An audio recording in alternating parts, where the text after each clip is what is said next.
Thanks, John. And yeah, we are live from Brisbane. It is 5 a.m. here at the moment. Can verify. Um, so thanks for joining us.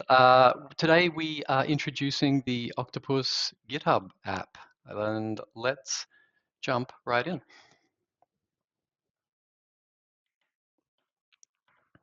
So TLDR, if you take nothing else away from today's webinar, we've launched a new Octopus app in the GitHub Marketplace. This is essentially an easier and more secure way to connect Octopus to GitHub. And right now for the first release, it's available only for Octopus Cloud, but we'll talk more about that in just a little bit. So that's the headline. A couple of quick introductions. I'll bring in my colleague Dylan to introduce himself. He's in incognito mode at the moment. We had a camera glitch before the webinar started. Yeah, good morning or good day, everyone. I'm Dylan. I'm a software engineer in the developer experience team at Octopus Deploy. I'm part of the team that built the GitHub app and has been working on that over the past half a year or so. And our team also builds other cool things like config as code. And yeah, you can't trust a software engineer to work out how to turn a camera on, apparently. How many software engineers does it take to turn a camera on? Is that the joke? Hi, folks. I'm Michael Richardson. I'm a product director here at Octopus. So our agenda today, we're going to take you through a little bit why we built the GitHub app. We're going to show you a little demo of the experience. We're going to do a bit of a before and after, show the before experience, show the after. Dylan's going to take us through a little bit of how it works, how we built it, and we'll finish up with a hint of what's next, how we're going to use this thing. So let's go. Why did we build a GitHub app for Octopus? A little bit of history first. So in the past, it was a little bit different. Octopus didn't directly talk to Git for many years, and I think it was really common for this flow. Developer commits code to Git, your build server would pick it up and build it, build the artifacts, and hand them off to your deployment tool. Octopus in this case, we've used Jenkins in this example because it was everywhere. But yeah, replace that with whatever your build server was. Over time, the world's changed a little bit. So what we see more and more is Git becoming the source of truth, the center of the world. So it's really common now to see, an engineer commits some code to GitHub as a Git repository. Then your CI server, which may be GitHub Actions or it might still be Jenkins or TeamCity, whatever it is, it builds that, but it's not a one-way flow anymore. So it might pick up the code, but it might also read its actual build process from GitHub. It may write back into Git, so it might write back things like container images and package references back into Git. Then Octopus comes along to take over the deploy side. And again, it's not a one-way flow anymore. It's this bidirectional flow where Octopus takes the binaries that the build server's given it, but it also reads the deployment process and scripts and Terraform files from Git, and in some cases even writes back to Git as well, especially if you're sort of modeling GitOps style workflows. But yeah, I guess the key is that Octopus now interacts directly with Git, whereas it often didn't used to. And so given that, we need a way now to connect to Git. And up until now, the way that we've done that for GitHub specifically has been personal access tokens. And they're fine, they work, but they do have some drawbacks. So the biggest drawbacks of using personal access tokens are that there's a bit of a security thing. The fact is, we don't like to think about it, but they can be leaked, and they generally have write access to your Git repos, so it's not ideal. Best security practices said that those should be rotated regularly, those personal access tokens. But that brings this real tension between, best practice says to have those tokens very granular and with only the exact set of permissions they need. But of course, that results in having many tokens, which then need to be rotated and maintained. So there's this real tension between granularity and maintenance burden. So a few months back now, we released OpenID Connect, allowing you to connect GitHub to Octopus. So GitHub Actions could connect via OIDC. The app provides the other side of that. So now the app allows Octopus to talk back to GitHub. And with these two things together, OpenID Connect and the GitHub app, it's a really nice story because we now have genuinely seamless integration between the two with no credentials stored on either side. So it's great. The other reason we built this, it wasn't only a security thing. So the GitHub app also opens the door for us. It's a foundation for deeper integration. So it opens the door for us to do a much richer integration with GitHub. We can now do things like reacting to events in GitHub, pull requests created, etc., annotate issues, pull packages from GitHub package feeds, and many other things that we're going to get to in a moment as well. Final reason is you. You chose GitHub. So the telemetry that we see from Octopus projects using config as code and using GitHub as the Git provider for those, we see today about 60% of our Octopus projects are using GitHub as the repository.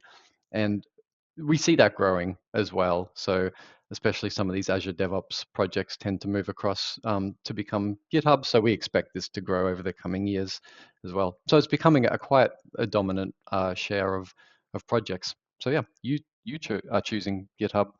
Um, those are our reasons. So let's show what we've got. I'm going to jump now over and we will do a demo. Let me see if I can bump up the resolution of this a little bit. There we go. Let's do it like that. So we're going to do a before and after demo today. We're going to do the old way and the new way. And I've drawn the short straw, and I get to show you the previous way that we used to connect. Actually, before we jump into the demo, I'll just do a quick scroll of the questions here. No, I don't think. What build tool do we use in our org? No, Joanna's asking that of the attendees. Okay, I'll keep going. Let's add a new project. So let's go and we will use version control for this project because of course we will.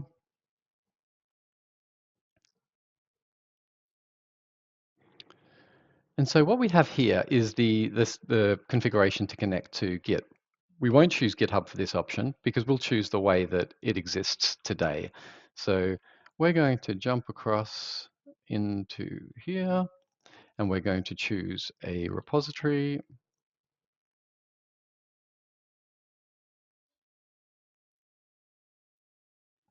Of course, we have to paste the URL of our Git repository. We're going to use a personal access token to connect. Because of course, no one in a real world scenario, we don't connect with our own personal credentials. We create a personal access token in Git.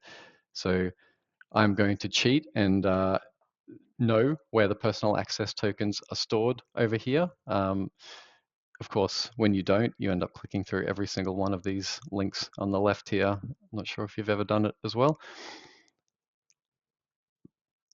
And we'll use always be exciting and use the beta version, right? Let's create a fine-grained access token. Let's create it for our org. Let's be good and only give it access to exactly the repositories that we need it to have.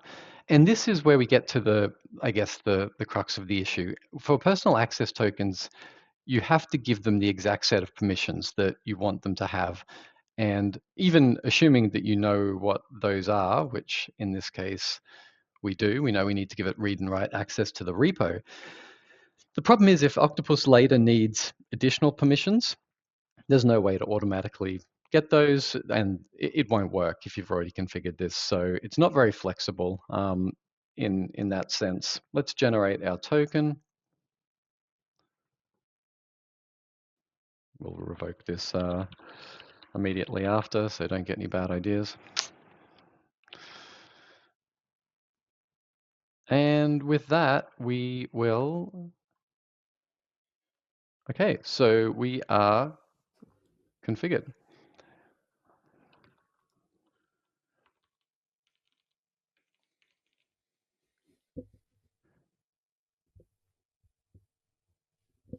So now the problem is that I guess the pain starts now, because now that we've configured that personal access token, this is where in the future we'll have to figure out a plan to rotate it regularly and to manage those credentials. But I'm going to hand over to Dylan now to show us what the flow looks like now. Yeah, so Michael's kindly put us all to sleep with the old version. I get to kind of bring it all back to life with the new version. So starting from a very, very similar place here, rather than jumping into the project and looking at settings there and working out what we want to do, instead we're going to jump down to the GitHub Connections menu here. So it's on the left here for us. For you, it's up in the library, and I'll move down to the left here soon for you. So if you ever want to get started, just jump to that GitHub Connections menu. This is going to take you to a page that is showing your GitHub organizations that Octopus can currently see. This is done in your user context, as well as showing anything that has the GitHub app installed. We want to connect the Octopus Pet Shop, but we can't see that yet because it doesn't have the app installed. But this has automatically loaded everything that does. To install it, because we can't see it, we have to click here and say we want to go and configure that. This is going to take you off to GitHub here, which will show you all of the organizations that you can see in that GitHub context. And that's when we can select this Octopus Pet Shop here. Once again, we're good security citizens, so we're only going to select the bare minimum repositories that we need. So we'll do that old pet shop so that Michael can fix his up later. And then we'll select the pet shop because that's the new one that we want to connect. The nice thing about this is that we don't have to think about permissions at all. We don't have to worry about, do we select the right ones? What does it need? Is it going to change in the future? We manage all that for you. We've selected just the permissions we need, which is code. So we can read and write to your config as code repo, and then your email addresses as well. So we can use your Octopus email address when we write to that repo. And if you have, your GitHub email address when we write to the repo with the commit. And if you've got GitHub commit privacy on, we'll respect that and we'll use that, that private email for that. So we click install there. That's going to take us straight back to Octopus, where you were. So you don't have to know switching between tabs, getting URLs. Let's just bring you straight back here. And now we can see the Octopus Pet Shop is available. It's still not connected because this just means that we can see it, but it's available. It's available for us to connect here. So we're going to click that.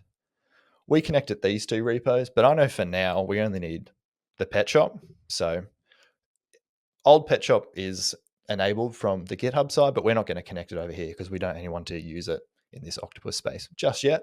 Michael can come and do that later. We click connect there. That's going to load, and now it's all connected. As Michael said, you do all this in the old way, and that's kind of where the pain starts. As far as I'm concerned, this is where the pain ends, and that wasn't even too painful. But now we're ready to use this. So we can jump over into our projects page, go and add a new project. Let's call it Hello World because we're good developers. And we want to use version control. So we're going to click that there, save and configure. We get to use the shiny new GitHub button as well. And then we're going to go and select our repository here. So that's that Octopus Pet Shop that we just connected. And then it's going to load our repositories. And you can see that we can only see that one Pet Shop repository there. We haven't connected the old Pet Shop on here yet, so you don't have access to it, regardless of whether or not that was configured over on the GitHub side. So that gives you that granular control over which repositories are available in which instances and which space. Otherwise, we don't need to think of anything else. We just hit configure, hit commit, and convert that over to version control. And you only need to go through that connection setup for the first time you connect that organization or the first time you connect that repo. So we can add another project here. We can go hello world again. And with this, no need to go digging up access tokens again. No need to go and work out who's got access to what. We jump over into version control, Octopus Pet Shop. Let's put it in the same repo. Let's put it in a different folder. Hit configure, commit, and you're all good. And that's now automatically rolling keys for you in the background, keys for the installation in the background. It's managing everything for you, and you don't need to think about that again. really gives us the best of both worlds, doesn't it, Dylan? So the Octopus can connect to GitHub using the app, but then it delegates to the actual user's permissions in GitHub as well. So you get the best of both. So that's it for my demo. But we're going to now go briefly into how this all works.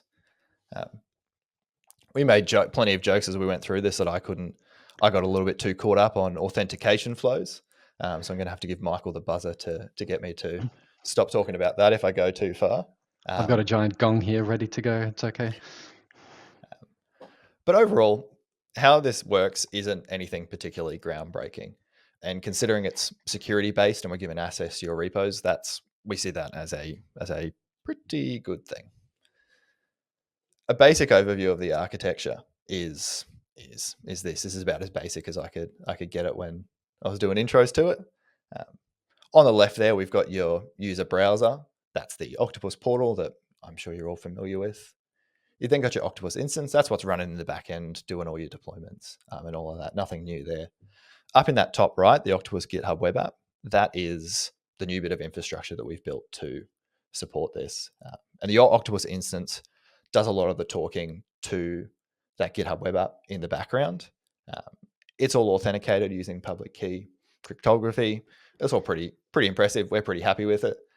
We can get into it later about the challenges that presented with on-premises support and what we're thinking about doing to that. We'll get to that in the questions at the end. But there's that there. And then bottom right is GitHub. I'm sure you're all familiar with that. That's kind of why we're here. But important thing to note here is that your Octopus instance talks directly to GitHub wherever possible. We only use the GitHub web app for keys and basic authentication setup and verifying that you're an admin of a repo when connecting it, and everything else goes directly to GitHub. And I can't help myself with a good old sequence diagram because it makes me feel smart. But you can see across the top there, we've got those 4 different boxes that we had on the last page. You got your browser, Octopus instance, GitHub web app, and GitHub itself. And so that flow we just went through where we set up the organization, selected repositories. All I really want you to take away from this is that for those first ones, we could just go directly to and from GitHub. Is minimal latency, just goes directly. When it comes to that last bit where you're actually creating the connection and we're connecting it all up and giving the permissions, that's when we go through the GitHub web app itself and that new bit of infrastructure.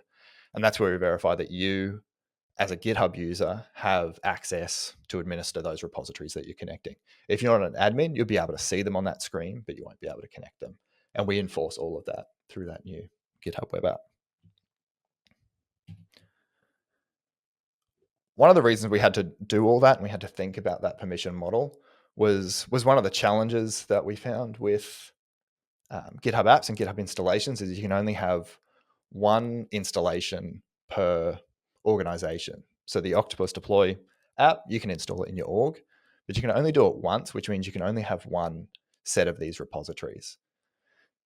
This is pretty intentional from the GitHub side. And it's kind of nice in that it allows us as app builders to fine tune how we want to control permissions and control access to the app itself. And it's probably one of the main reasons we've ended up with that new GitHub app as a separate little bit of infrastructure.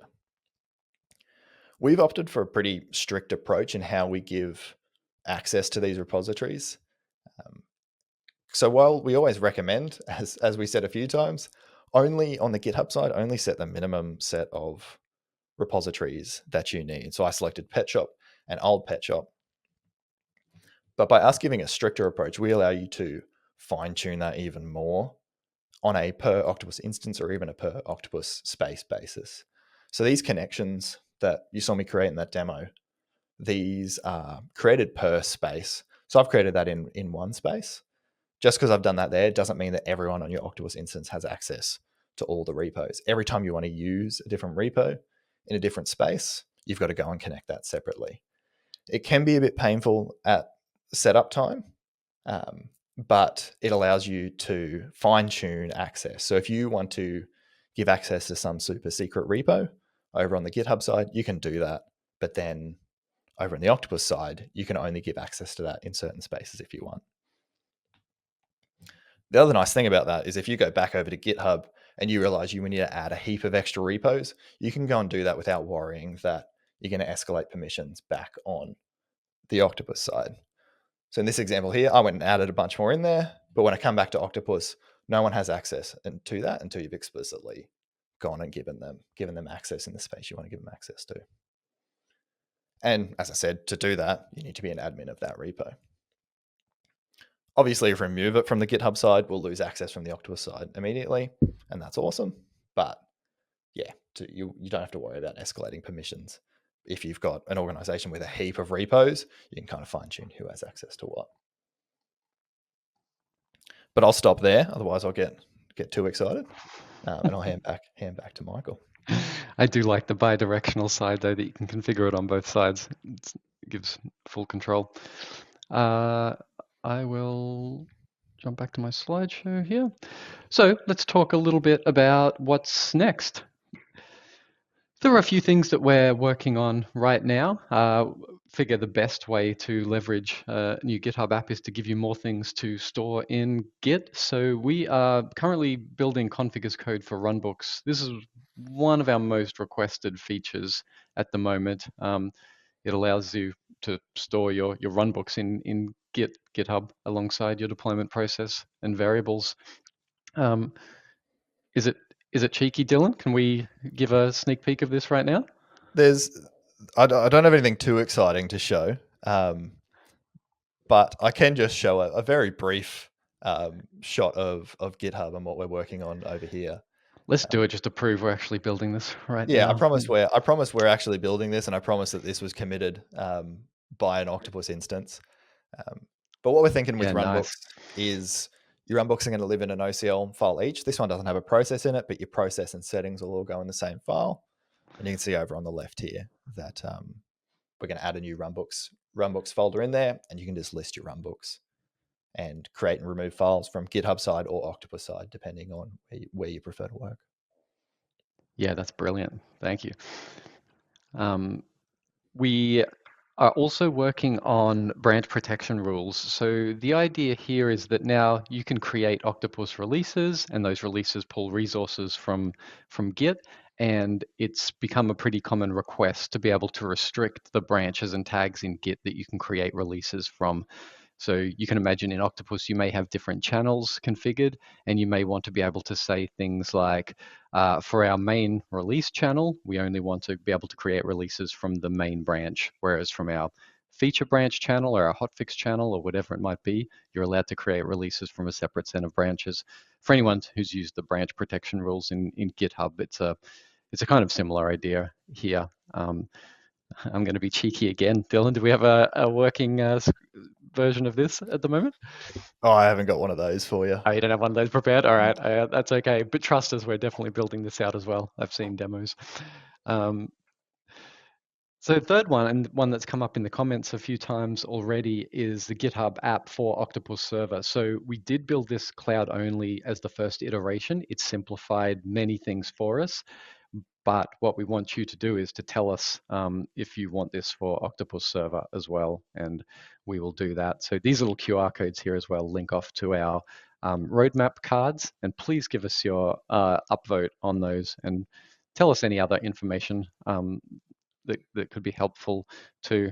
So yeah, definitely keen to hear how much demand there is for a server version of the GitHub app. And demand's really going to drive this one. There's some technical and security challenges that we have to overcome to support Octopus Server for self-hosted customers, especially around redirects from GitHub back to your Octopus instance, as well as how we trust connections between and communications between your Octopus instance and that new GitHub web app infrastructure. There's challenges there. I'm sure they're ones we can overcome. We're not going to overcome them in a way that's going to compromise anyone's security. But the more upvotes we get here and the more interest we can get here, the easier it is to justify making that investment. Absolutely. Uh, and finally, we want to hear from you. So, as we mentioned earlier, this GitHub app is a real foundation piece for the richer integration that is possible. And we want you to tell us what you'd like to see. So, this links here to a roadmap card for us for deeper GitHub integration.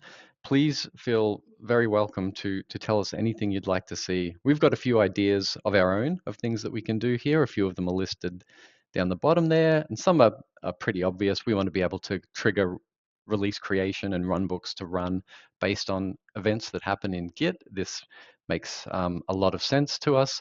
We want to be able to use the GitHub app to authenticate with GitHub packages to pull those without needing credentials.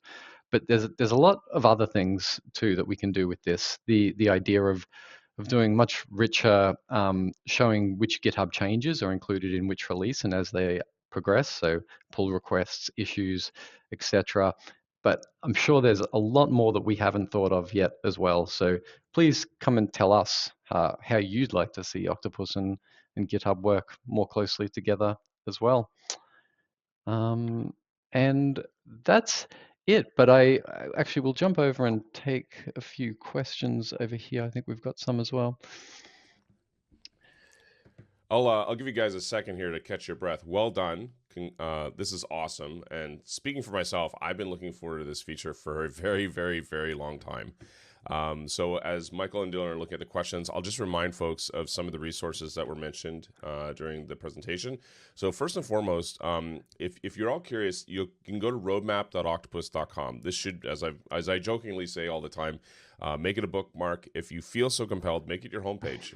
So there's lots of places you can check out. This is one of them. The deeper GitHub integration is listed here, so you can vote at the bottom here, so you can let us know what you think. These and other features are listed here. So we have our under consideration, our planned, and then we have stuff that's been released. And we've been doing a lot of shipping. So this thing is just getting bigger and bigger and bigger. So feel free to check it out. Again, it's at roadmap.octopus.com. All right. I've done enough tap dancing there for you guys. Any questions you guys want to tackle? And if you have any questions, feel free to submit them to the comments. Yeah, please do. We've got a few questions around on-prem support for this, so I hope we covered that already.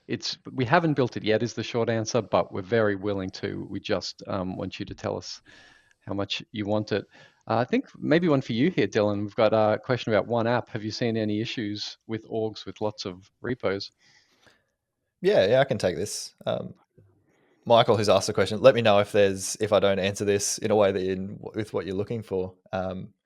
But we have seen issues with orgs with lots of repos because we're one of them. We've got hundreds, and providing access to controlled access to those repos is a challenge. It's like we've got different teams working on different projects with different security concerns and implications around them, in that sometimes it can be a free-for-all, anyone can have access, other times we need it to only have certain people. And that's why we went with that approach to allow and control repository access on a per space or per instance basis, so that GitHub only allow us to have that one app installation on their side, and that's kind of we can't move that and we can't change that. And so you want to give that access for each repo, and that was that decision to go with the per repository access in each space. Hey, Dylan, so if you want to control it, Michael followed up here. They have over 60,000 repos. Awesome. I could see you smiling there, and I was like, I know there's something coming. Performance wise, we haven't had. I've created test repos with thousands, and we haven't had any issues that I can see around that. I'm always No, and I'll happy just to add to challenge that, on that. some of the alpha customers we worked with on this had pretty high numbers of repos, and we didn't see any performance issues. So yeah, we should be okay on that front.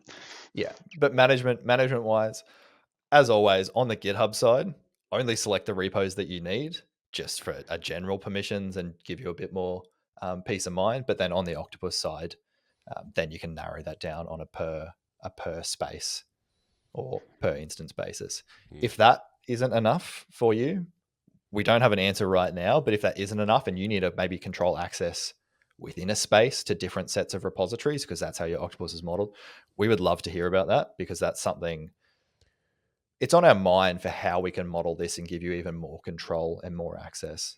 So if that's something that's on your mind, please let us know. Yeah, Michael, it sounds like you'd be a great candidate for an alpha test. Let us know if you want to participate. Reach out, let us know. We'd love to see how we can try and solve this problem, if it is a problem for you to manage all this stuff.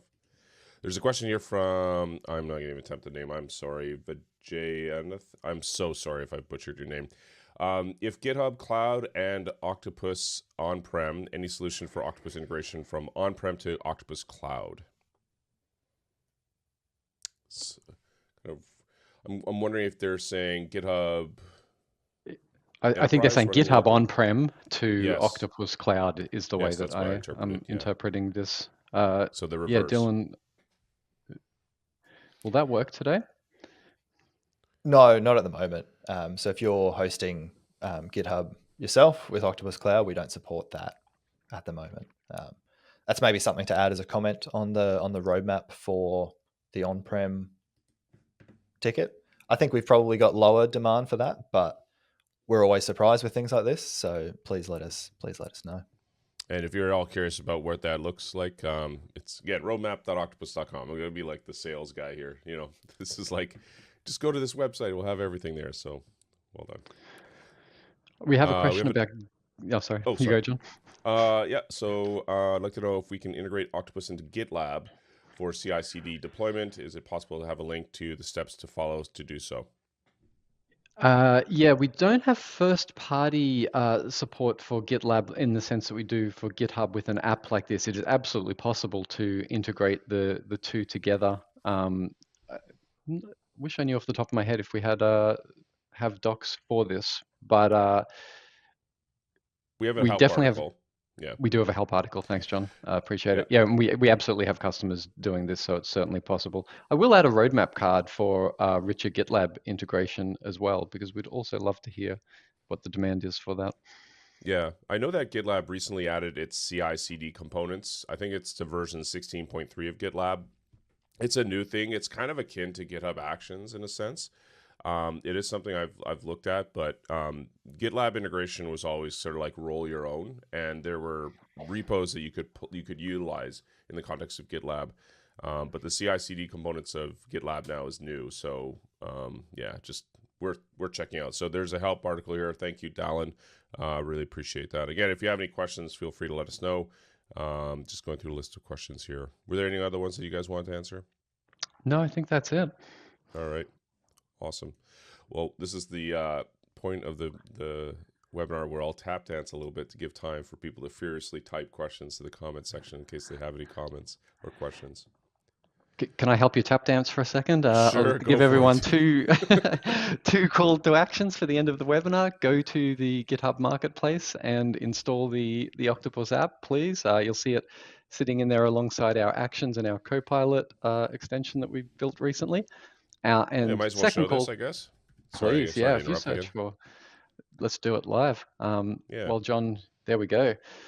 So yeah, definitely please go and install that. And second call to action is please give us feedback. Tell us what you want to see. We really do rely on our customers to help us prioritize and drive our roadmap. So yeah, reach out. And just as a last sort of follow-up thing, we do have our YouTube channel. We'll be posting a recording of the webinar here. You will receive an email letting you know their recording is also available. But if you're at all curious, you can check out the videos that we publish there. We publish at least twice a week. We have a show called Deploy on Friday. This is a shameless plug on mine. But you can check out all the videos listed there. That's at youtube.com/Octopus Deploy. All right, I think we've done enough tap dancing. There are no more questions. Anyways, Michael, Dylan, thank you very much for the awesome presentation. I'm so happy that we've shipped this thing. I can't wait to start using it myself. Enough pats already. I've used too many pats, so let's start using the GitHub app for Octopus Deploy. That's awesome. And it's only the beginning. Yes, awesome.